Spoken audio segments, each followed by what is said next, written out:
मैं Banke Bairi Sharma, advocate on record, Supreme Court. और मैं करीब 4 दशक से ज़्यादा समय से सुप्रीम कोर्ट में वकालत करता हूँ। और मैंने एडवोकेट ऑन रिकॉर्ड एग्ज़ाम के ऊपर, उसके सब्जेक्ट्स के ऊपर कई किताबें लिखी हैं। हर सब्जेक्ट के ऊपर किताबें लिखी हैं और उन किताबों को अगर समझदारी के साथ पढ़ा जाए और उनको फॉलो किया जाए तो ये निश्चित रूप से वो पढ़ने वालों को ये विश्वास होगा कि वो AOR एग्ज़ाम को बड़ी आसानी से पास कर सकते हैं। देखिए, एडवोकेट ऑन रिकॉर्ड के लिए कुछ शर्तें ज़रूरी हैं।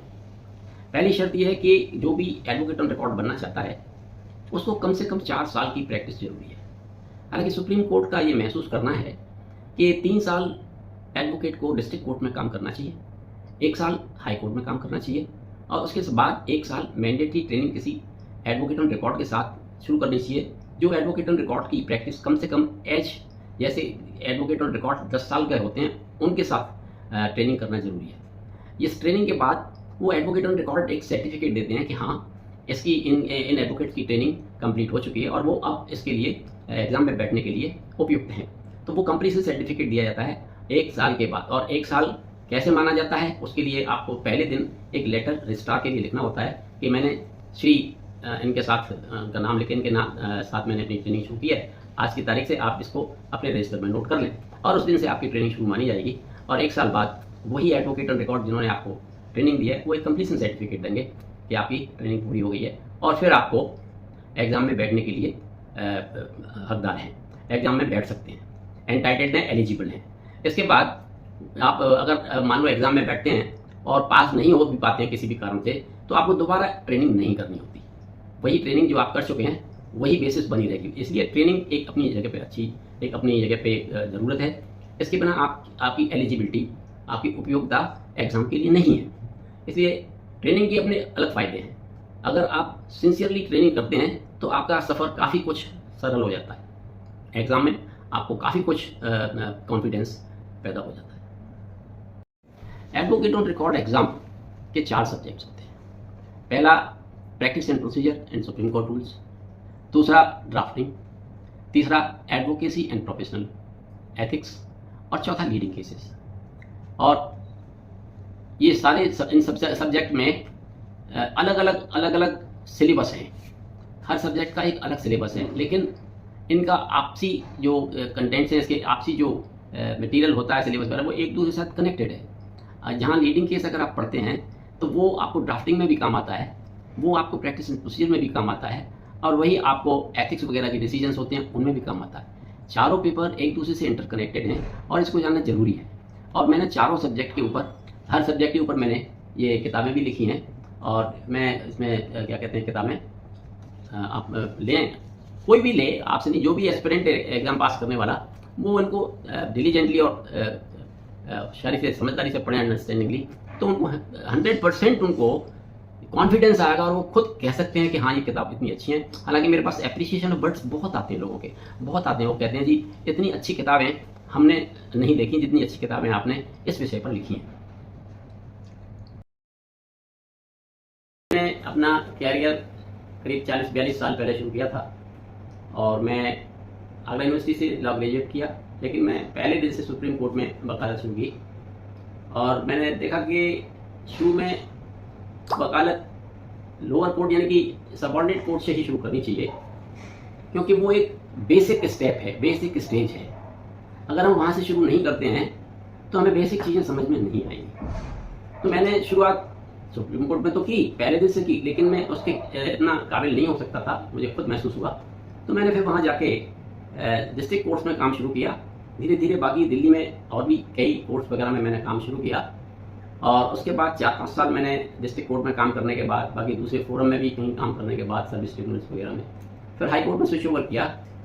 और उसके बाद फिर मैंने advocate on record exam clear किया। उसके बाद मैं सुप्रीम कोर्ट में, अब मैं सुप्रीम कोर्ट में हूँ एक्सक्लूसिवली करीब 15-20 साल से। उससे पहले मैं हाई कोर्ट और डिस्ट्रिक्ट कोर्ट और बाकी दूसरे जो ट्रिब्यूनल वगैरह थे उसमें काम करता था।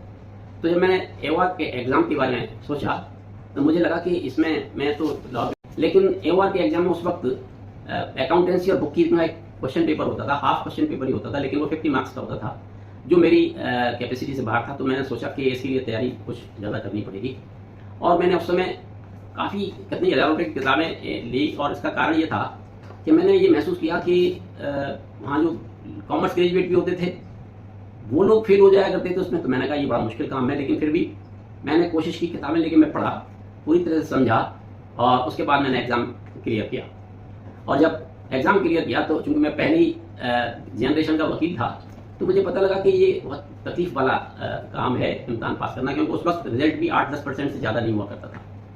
तो इसके बाद फिर मैंने महसूस किया कि इसके लिए मुझे अपने जैसे साथियों के लिए कुछ करना चाहिए।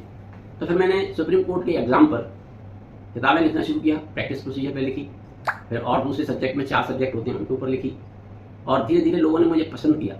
और वो किताबें आज भी लोग बात सिर्फ उन किताबों को पढ़ने से, समझने के और तैयारी करने के लिए, प्रिपरेशन करने के कारण ही वो पास हो जाते हैं। गाइडेंस उन किताबों की ऐसी है कि इन गाइडेंस को फॉलो किया जाए तो निश्चित रूप से उनको अपने अंदर एक आत्मविश्वास पैदा होगा, और वो ये कह सकते हैं कि हम पास कर लेंगे। जबकि आज भी AOR का एग्ज़ाम उतना सरल नहीं है। यह एग्ज़ाम कोई यूनिवर्सिटी और कॉलेज का एग्ज़ाम नहीं है, इस बात को जरूर ध्यान रखा जाना चाहिए। ये एक प्रोफेशनल एग्ज़ाम है। फिर भी मैंने एक किताब guide book on supreme court AOR examination for aspirants के लिए एक बनाई है, जो गाइड बुक है, और उसमें हर संभव गाइडेंस दिया ताकि एक व्यक्ति, एक एडवोकेट जो एस्पिरेंट है AOR बनने का, वो उसको पढ़ने के बाद, समझने के बाद, और इन किताबों को जो 4 सब्जेक्ट लिए हैं उनको लेने के बाद, पढ़ने के बाद खुद महसूस कर सकता है कि हाँ वो AOR एग्ज़ाम क्लियर कर सकता है, क्योंकि किताबें सारी टारगेटेड अप्रोच की हैं। तो मैंने इसलिए अपने सफ़र में ये इस बात का ध्यान रखा। और उस वक्त जब मैंने किया था तब उस वक्त कितने भी चांसेस नहीं होते थे, अब सिर्फ 5 चांसेस हैं, लेकिन मेरे अंदर ट्रेनिंग करने वाले, मेरे अंदर गाइडेंस करने वाले पहली बार में ही या ज़्यादा से ज़्यादा दूसरी बार में पास हो जाते हैं।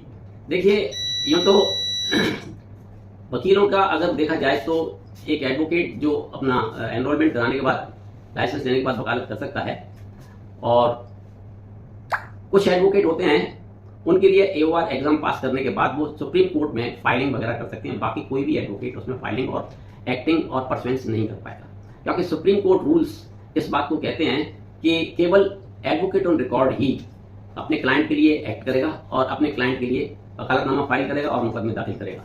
उसके अलावा और किसी को ये राइट नहीं है।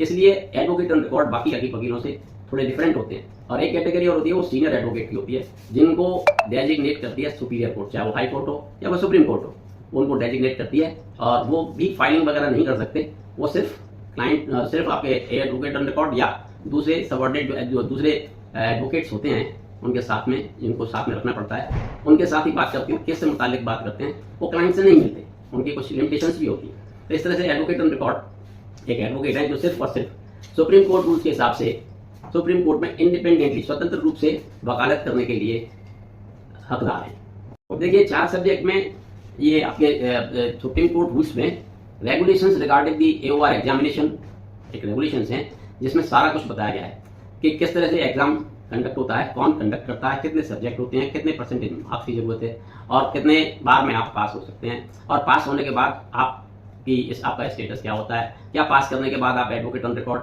फाइलिंग करने के लिए बन जाते हैं। नहीं, ऐसा नहीं है। उसके बाद भी कुछ प्रोसीजर होता है, और उसको पूरा करने के बाद आप एडवोकेट ऑन रिकॉर्ड बन जाते हैं।